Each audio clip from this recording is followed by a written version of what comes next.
Welcome to మెగానన్ TV.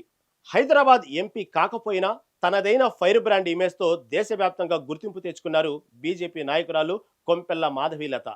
ఎన్నికలు పూర్తయినా సరే ఆమె ఏది చేసినా ఏది మాట్లాడినా సంచలనమే. తాజాగా ఢిల్లీ ఎయిర్పోర్టులోని ఒక ప్రార్థనా మందిరంలో ఆమె చేసిన పని ఇప్పుడు సోషల్ మీడియాను రెండు వర్గాలుగా విభజించి ఒక పెద్ద డిబేట్కు దారితీసింది. ఢిల్లీ ఎయిర్పోర్ట్లోని ప్రేయర్ రూమ్లో కొంతమంది ముస్లిం మహిళలు నమాజ్ చేసుకుంటున్న సమయంలో మాధవీలత అక్కడికి వెళ్లి దుర్గా పారాయణం చేశారు. తానే స్వయంగా ఆ వీడియోను తన ట్విట్టర్ ఖాతాలో షేర్ చేయడంతో నెట్టింట మంటలు రేగాయి.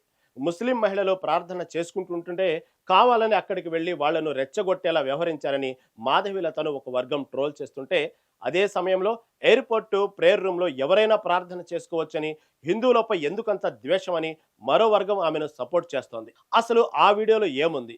విమర్శలకు మాధవీలత ఇస్తున్న కౌంటర్ ఏంటో ఇప్పుడు చూద్దాం.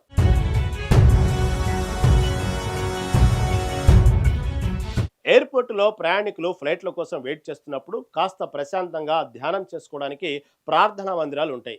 వీటిని మల్టీ ఫెయిత్ ప్రేయర్ రూమ్స్ అంటారు.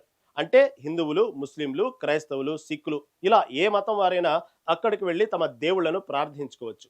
కానీ ఇప్పుడు ఢిల్లీ ఎయిర్పోర్ట్లోని ఒక ప్రేయర్ రూమ్ కేంద్రంగా పెద్ద రచ్చ మొదలైంది. పార్టీ పనుల మీద ఢిల్లీ వెళ్లిన మాధవీలత ఎయిర్పోర్ట్లోని ప్రేయర్ రూమ్లో ఒక మూలను కూర్చొని భక్తితో దుర్గా స్తోత్రాన్ని పారాయణం చేశారు. అయితే ఆ గదిలో అప్పటికే కొందరు ముస్లిం మహిళలు బుర్ఖాలు ధరించి ప్రార్థనలు చేసుకుంటున్నారు. దీంతో ముస్లిం మహిళలను కించపరిచేలా ఆమె ఉద్దేశపూర్వకంగానే అక్కడికి వెళ్లి పెద్దగా స్తోత్రాలు చదివారని సోషల్ మీడియాలో కొందరు తీవ్రంగా ట్రోల్ చేస్తున్నారు. మాధవీలత తన అఫీషియల్ ట్విట్టర్ అకౌంట్లో ఈ వీడియోను షేర్ చేశారు. అందులో ఆమె కళ్ళు మూసుకుని దుర్గా పారాయణం చేస్తుండగా బ్యాక్గ్రౌండ్లో బుర్ఖా ధరించిన మహిళలు కనిపిస్తారు.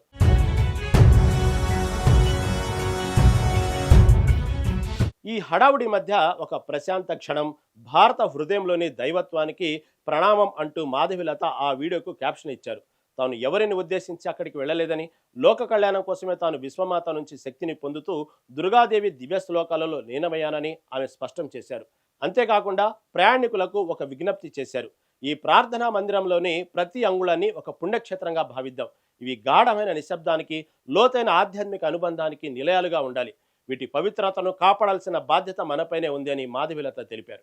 ఈ వీడియో బయటకు రాగానే నెట్టింట రెండు వర్గాలుగా విడిపోయి డిబేట్ మొదలైంది. ముస్లిం మహిళలు ప్రార్థనలు చేసుకుంటున్నప్పుడు అక్కడికి వెళ్లి పెద్దగా స్తోత్రాలు చదువుతూ వాళ్లను డిస్టర్బ్ చేయడం, రెచ్చగొట్టడం కరెక్ట్ కాదని కొందరు నెటిజన్లు కామెంట్లు పెడుతున్నారు. ప్రార్థనా గది అనేది అందరికీ కామన్. మాధవీలత తన మానాన తాను ఓ మూలాన కూర్చొని ప్రార్థన చేసుకున్నారు. ఆమె ఎవరిని ఏమీ అనలేదు. అయినా కొంతమంది ముస్లింలు ఆమెను ఉద్దేశించి అసభ్యకరంగా కామెంట్లు పెడుతున్నారు.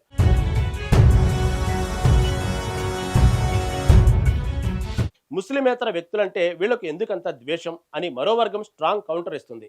సాధారణంగా పెద్ద విమానాశ్రయాల్లో మతం ఏదైనా అందరూ కలిసి ప్రార్థన చేసుకునేలా ఈ గదులను డిజైన్ చేశారు.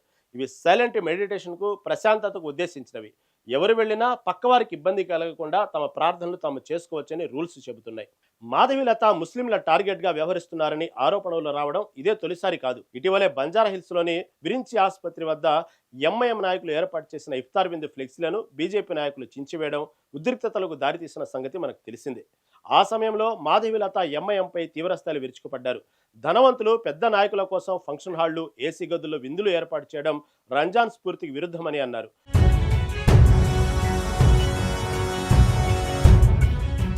నిజమైన ఇఫ్తారు పేదలకు, అనాథలకు ఇవ్వాలి అని ఆమె అప్పట్లో ఘాటు వ్యాఖ్యలు చేశారు. 2024 ఎన్నికల్లో ఎంఐఎం అధినేత అసదుద్దీన్ ఓవైసీకి గట్టి పోటీ ఇచ్చినప్పటి నుంచి ఆమె తన దూకుడుని ఎక్కడా తగ్గించలేదు. ఇప్పుడు ఎయిర్పోర్టు ఘటనను కూడా ఆమె అగ్రెసివ్ హిందుత్వ ఇమేజ్ లో భాగమే అని రాజకీయ విశ్లేషకులు భావిస్తున్నారు. బహిరంగ ప్రదేశాలు లేదా ఇలాంటి ఉమ్మడి ప్రార్థనా మందిరాల్లో ఎవరి మతాచారాలను వారు పాటించడం రాజ్యాంగం కల్పించిన హక్కు. అయితే అదే సమయంలో పక్కవారి ప్రార్థనలకు ఆటంకం కలగకుండా చూసుకోవాల్సిన బాధ్యత కూడా అందరిపైన ఉంటుందని, మాధవీలత చేసిన పని భక్తిభావమే అయినప్పటికీ అది ఒక వర్గానికి రెచ్చగొట్టే చర్యలా కనిపించడం వల్లే ఈ వివాదం ఇంత దూరం వచ్చిందని విశ్లేషకులు అభిప్రాయపడుతున్నారు.